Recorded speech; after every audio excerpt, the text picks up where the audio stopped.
The winter of 1883 came down on the Grey Vale like a hammer. It was not a gentle descent into slumber, but a violent, percussive blow that shattered the illusions of a mild autumn. The cold did not knock before it entered. It kicked in the doors of the hastily built cabins and settled in the corners like a predator. It was a physical presence, a weight in the air that made breath plume and muscles ache.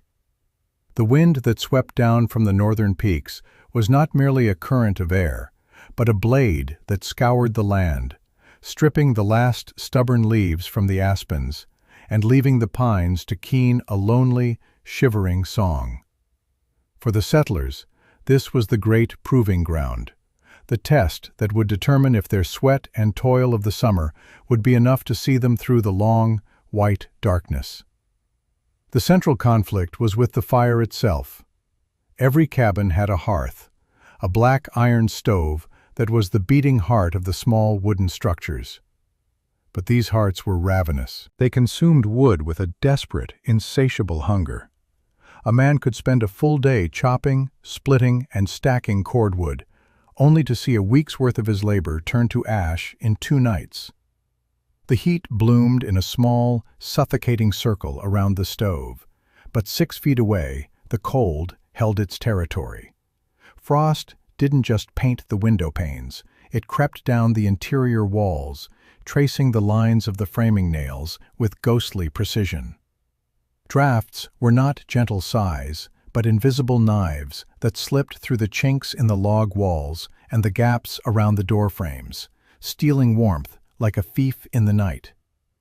The standard cabins, built from squared logs with notched corners, were the pride of the settlement, a testament to hard work and proven tradition. But tradition was failing. The struggle was universal. In every dwelling, the same drama played out. Families huddled together, wrapped in every blanket they owned, their faces illuminated by the flickering light of a fire that gave light but offered a miserly, retreating warmth. The patriarch of the settlement, a man named Silas, was the most respected builder among them.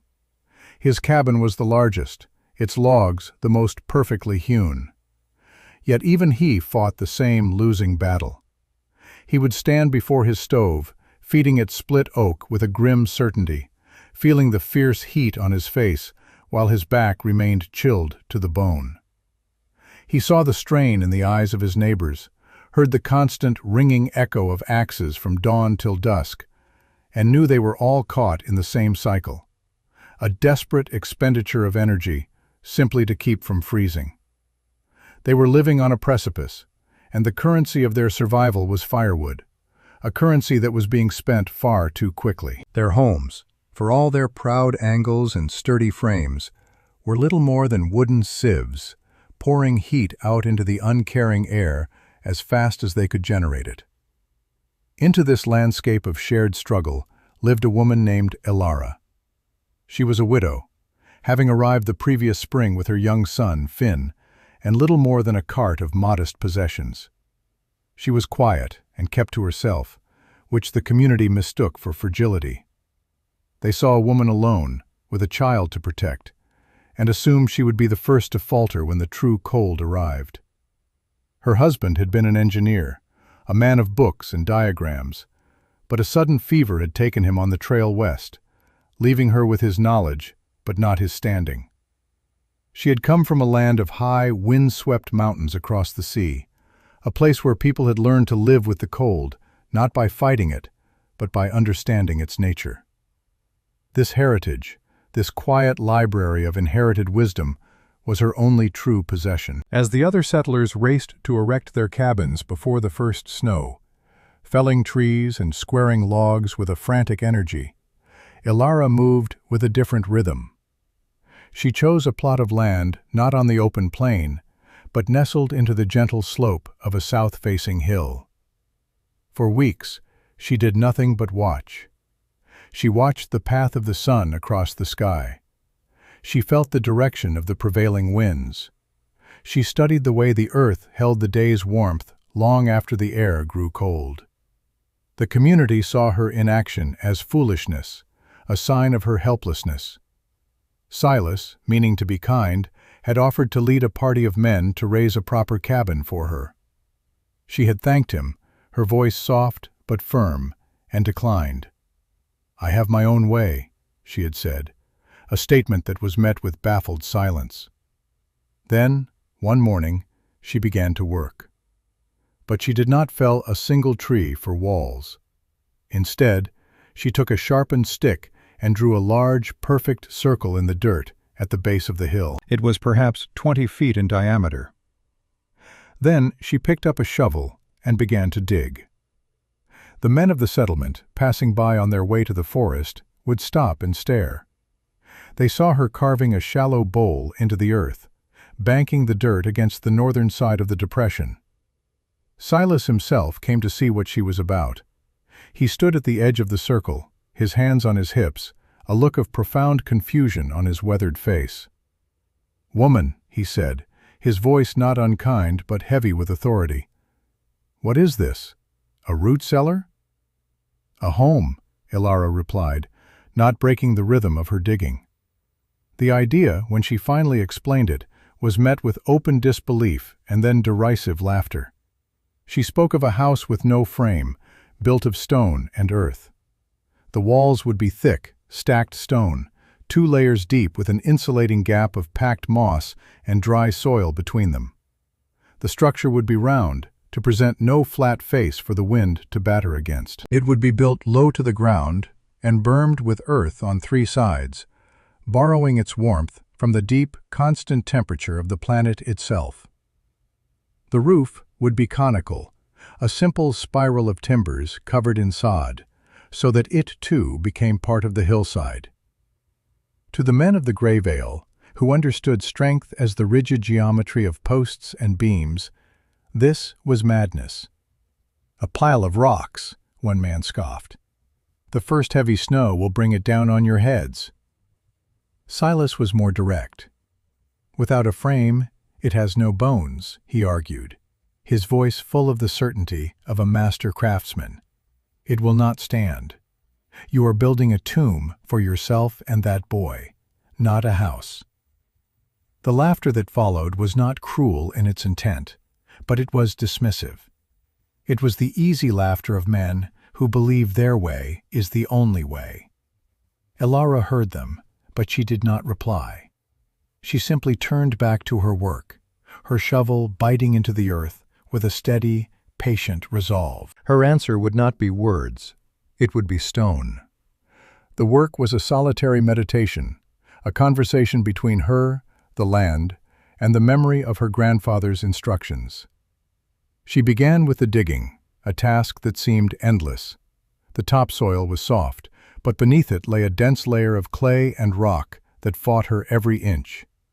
Her hands, unused to such labor, blistered, then bled, then hardened into calloused leather.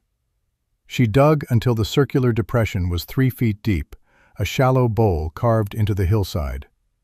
Young Finn, too small to help with the heavy work, would play nearby, gathering interesting stones and arranging them in patterns that mirrored the vast circle his mother was creating.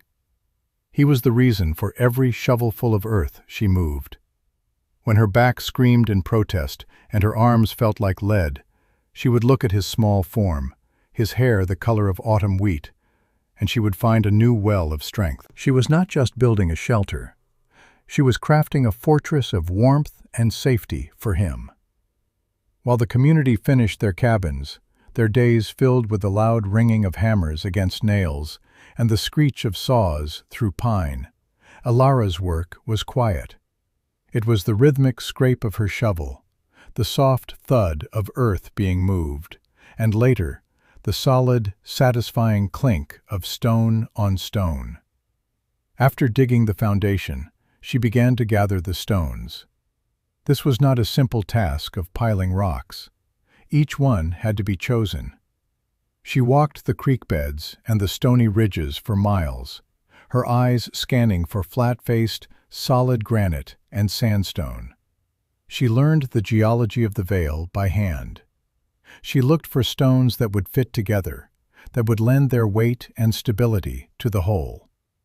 She hauled them back to her circle on a crude wooden sledge, her muscles straining with each load. It was slow, back-breaking work. Days would pass, and the wall would rise by only a few inches. The men would sometimes watch her from a distance, shaking their heads. They saw a woman engaged in what looked like a child's game of stacking blocks on a massive scale. They did not see the logic in her choices, the careful way she laid the foundation stones, the largest and flattest at the bottom. They did not understand the principle of the double wall she was building.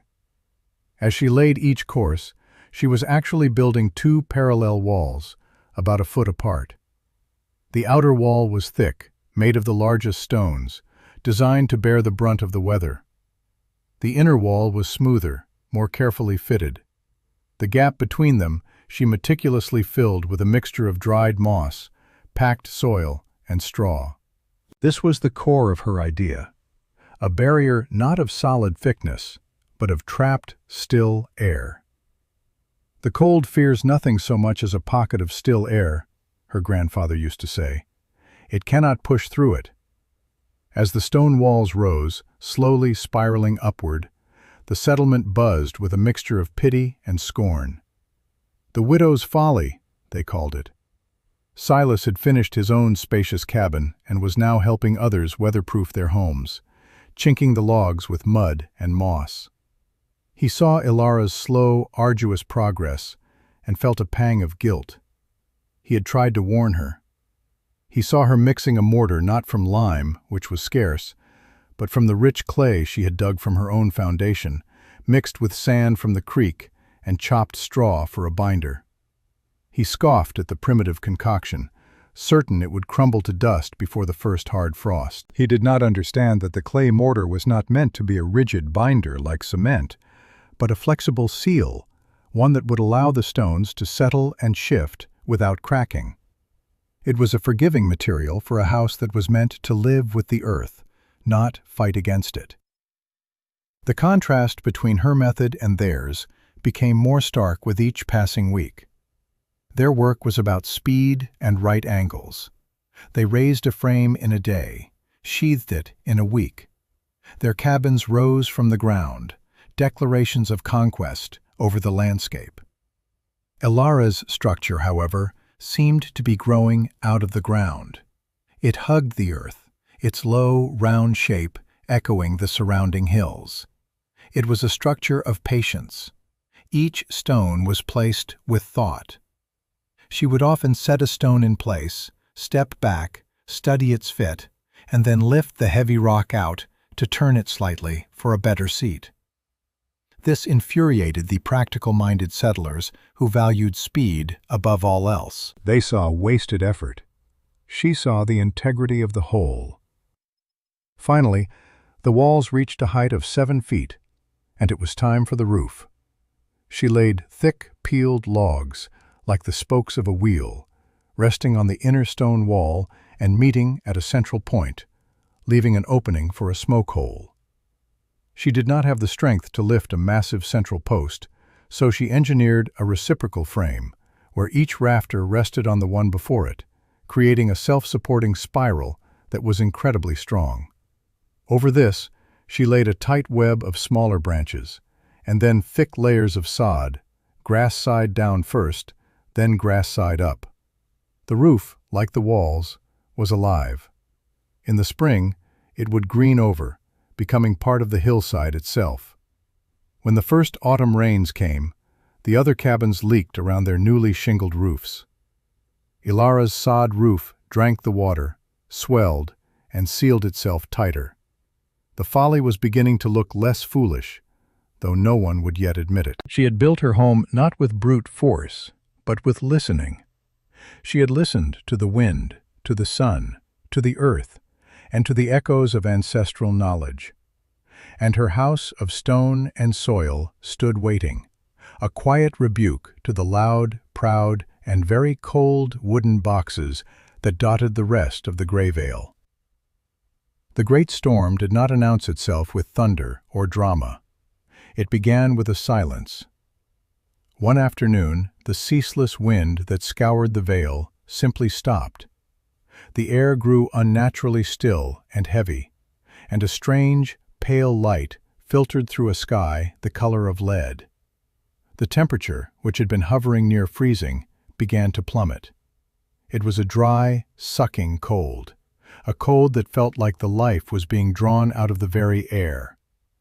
The experienced woodsmen, Silas among them, recognized the sign.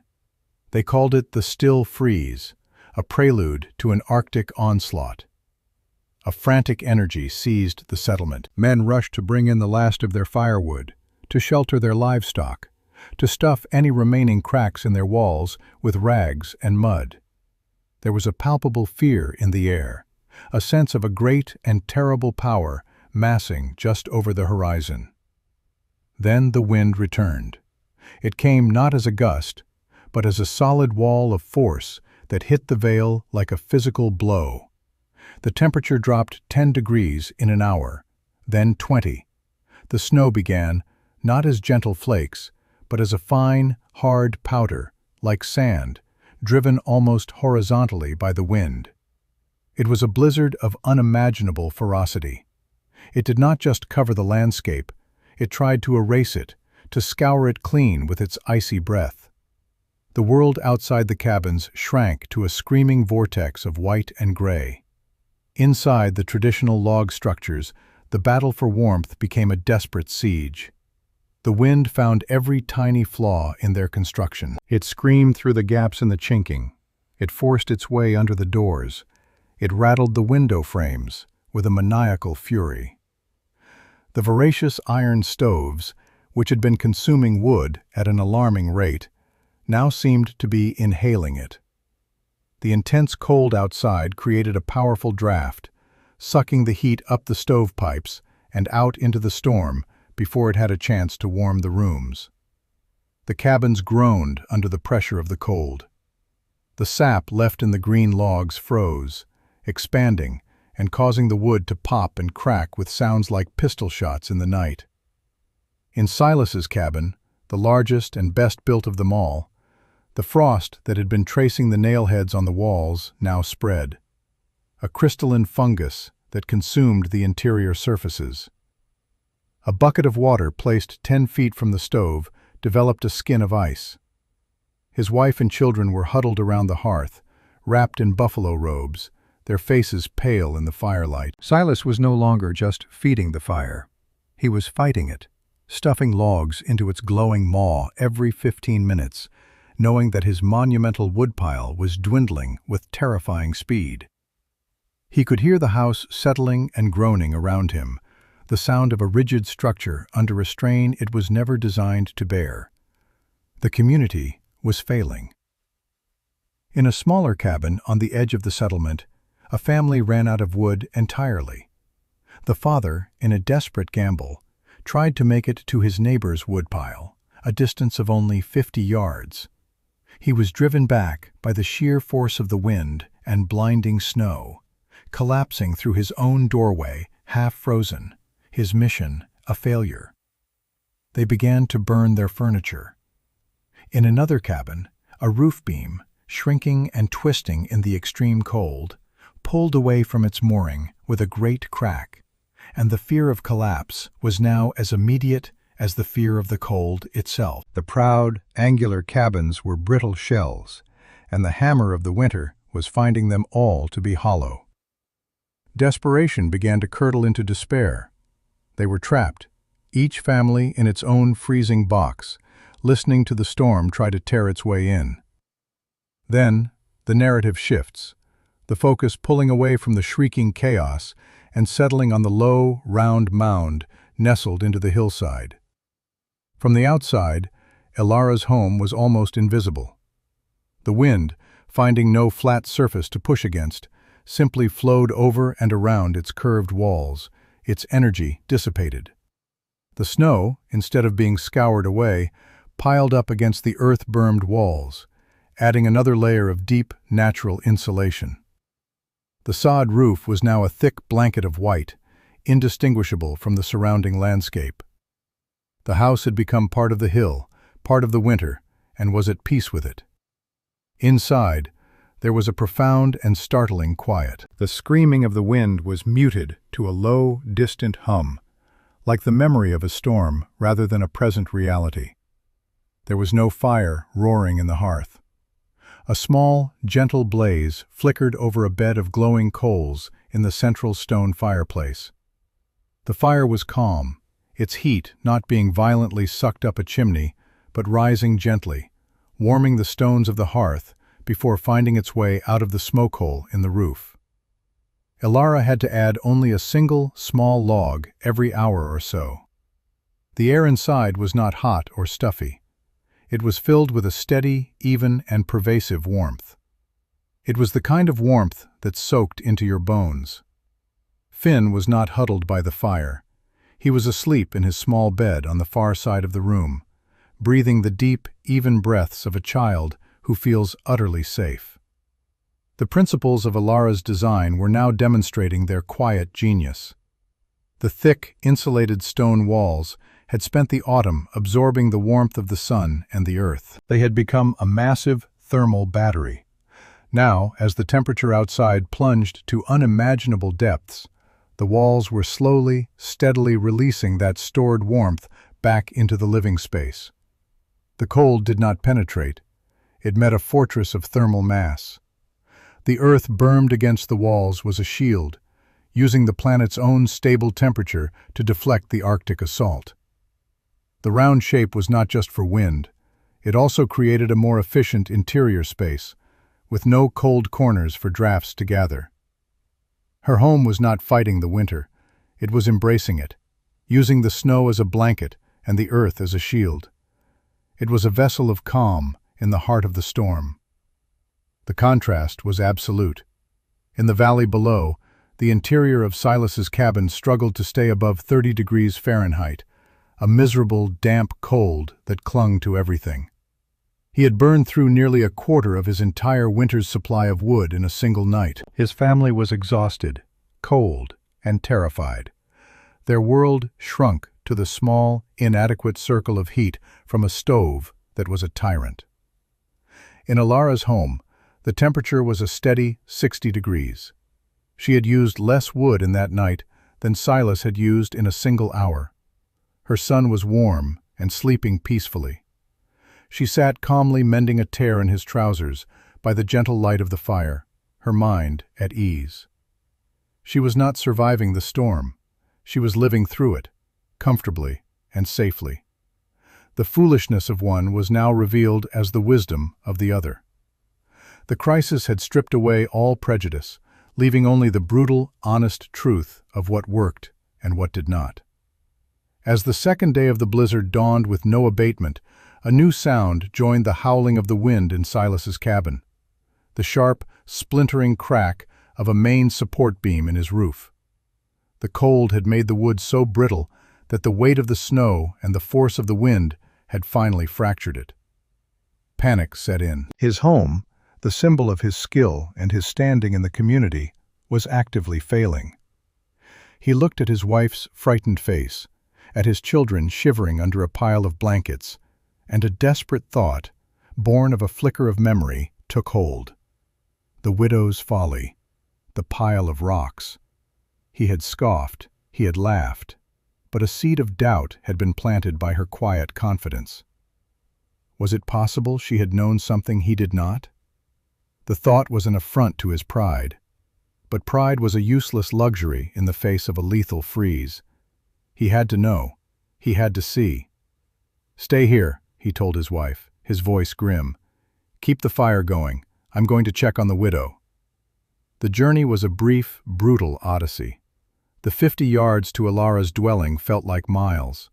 The wind tore at his heavy coat, and the powdered snow blasted his exposed face, stinging like 1,000 tiny needles.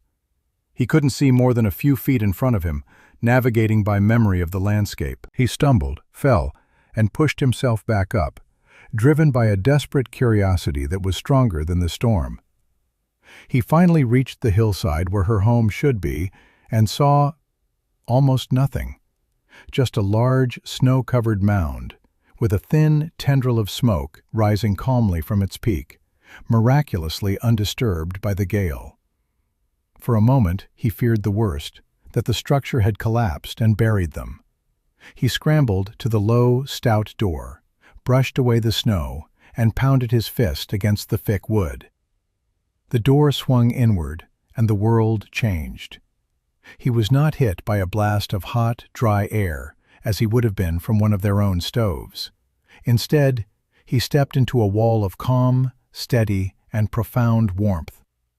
It was a gentle, radiant heat that seemed to come from all directions at once, from the floor, the walls, the very air itself.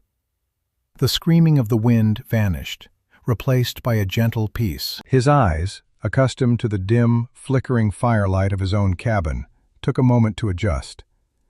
He saw Ilara, sitting calmly by her small, efficient fire.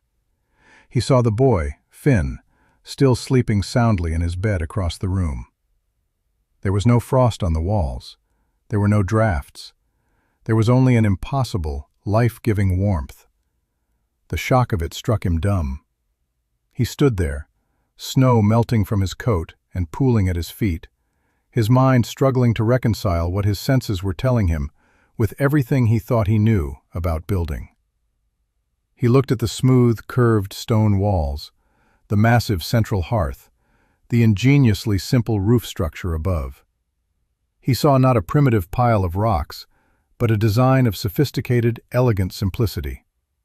It was a structure born of a deep understanding of natural forces, an understanding he had arrogantly dismissed. He was wrong. The thought was as clear and as cold as the wind outside. He was fundamentally, completely, and dangerously wrong. His knowledge, his traditions, his pride, they were all worthless in the face of this simple, profound truth. Ilara looked up at him, her expression unreadable. She did not gloat. She did not say, "I told you so." There was no hint of triumph in her eyes, only a quiet compassion. She saw a man at the end of his rope, his pride shattered by the undeniable reality of her success and his failure. She simply stood, took a mug from a shelf, filled it with a warm herbal tea from a pot simmering by the fire, and held it out to him. "You are cold," she said, her voice the calmest thing he had ever heard. "Sit." He took the mug, his hands trembling slightly, and sat on the stool she offered. The warmth of the ceramic seeped into his frozen fingers. The quiet triumph was not hers to claim with words. It was present in the warm air, in the sleeping child, in the steady, gentle pulse of the fire. It was a victory of wisdom over arrogance, and it needed no announcement. When the great storm finally broke on the third day, leaving behind a world of profound silence and sculpted snow, Silas returned to his damaged cabin a different man. The experience in Ilara's home had fundamentally rewired his understanding of the world.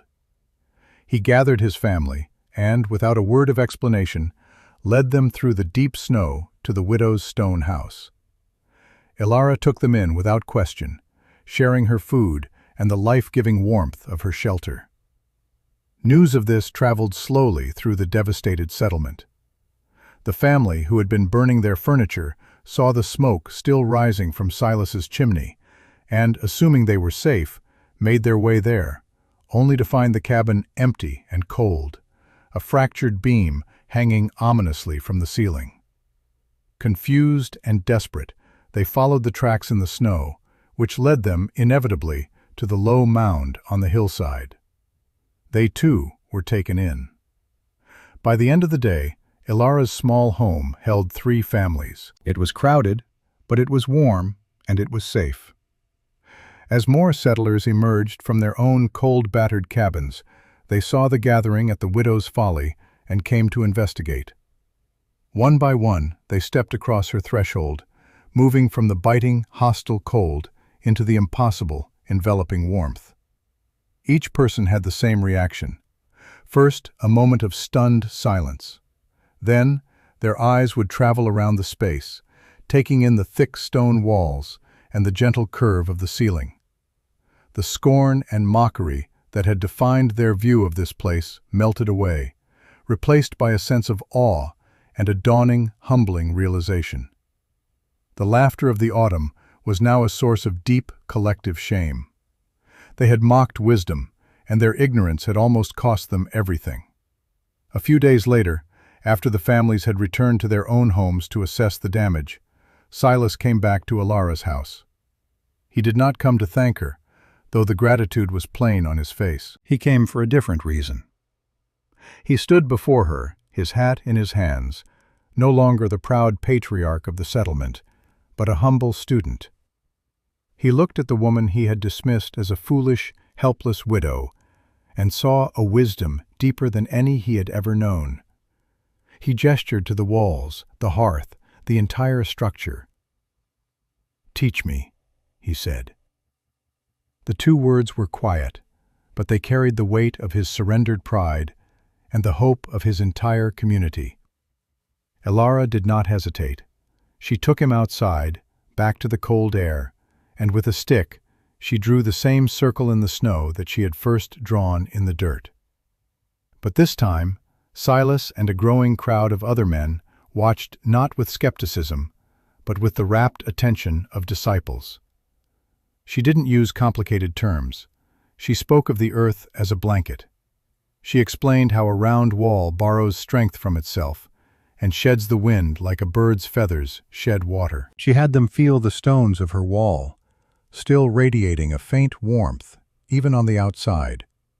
She explained thermal mass in the simplest of terms. The stone drinks the heat from the fire, she said, and holds it for you. It does not let it fly away up the chimney. It saves it for the coldest part of the night. She shared her knowledge as freely and as simply as she had shared her warmth, without any expectation of payment or praise. She was not a teacher seeking glory, but a survivor sharing the key to survival. The following spring, a season of rebirth, brought with it the great rebuilding in the Grey Vale. The familiar sounds of settlement construction were absent. The sharp ring of hammers on nails was replaced by the dull, heavy thud of stone meeting stone. The whine of saws cutting planks was replaced by the quiet scrape of shovels on earth. All across the vale, new shapes began to appear on the landscape. They were not squares and rectangles, but circles. Men who had spent their lives perfecting the art of the notched log and the framed wall were now on their hands and knees, laying foundations of solid, interlocking stone. Silas, once the master of the old way, became the most fervent apostle of the new.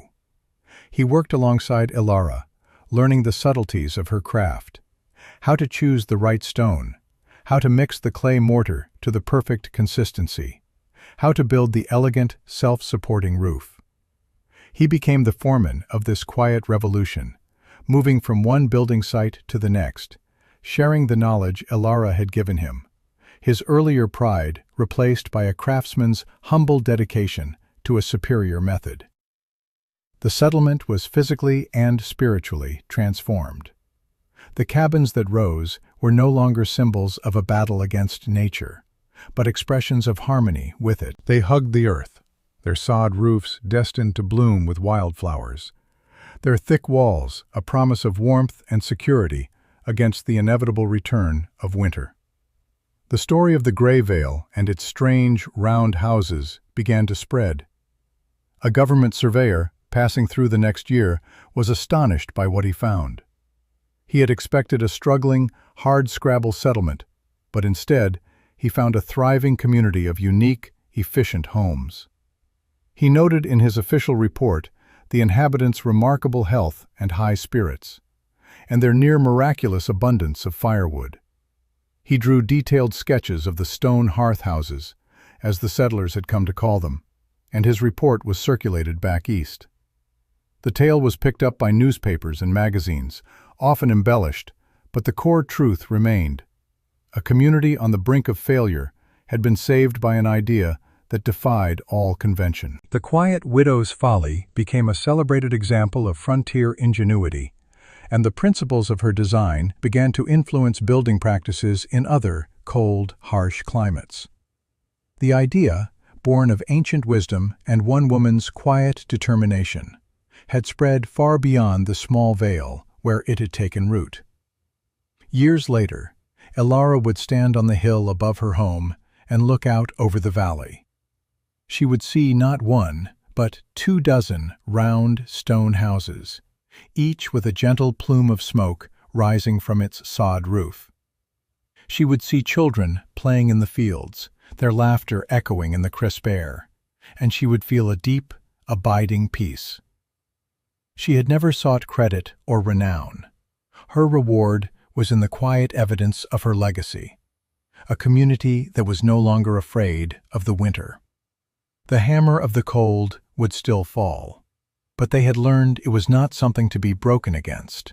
It was a force to be understood, respected, and even embraced. The greatest strength, the Greyvale had learned, was not found in rigid frames and sharp angles that fought the wind, but in the patient, absorbent, and humble circle that yielded to it, and in doing so, endured. The ultimate lesson was not carved in stone or written in a surveyor's report. It was lived in the warm, safe homes of the valley. It was the understanding that true wisdom is often quiet, unassuming, and easily dismissed by the loud voices of prideful tradition. It was the realization that the most powerful solutions are often found not in conquering nature, but in listening to its oldest, deepest rhythms. The settlers of the Greyvale learned that a house is more than a shelter. It is a relationship with the world around it. And thanks to the quiet woman they once called foolish, they had finally learned to build a home that was in a conversation, not an argument, with the long, cold winter. If this story reminded you of the power of quiet wisdom, share it with someone who believes in looking for answers in unexpected places. And follow for more inspirational stories of courage, survival, and humility.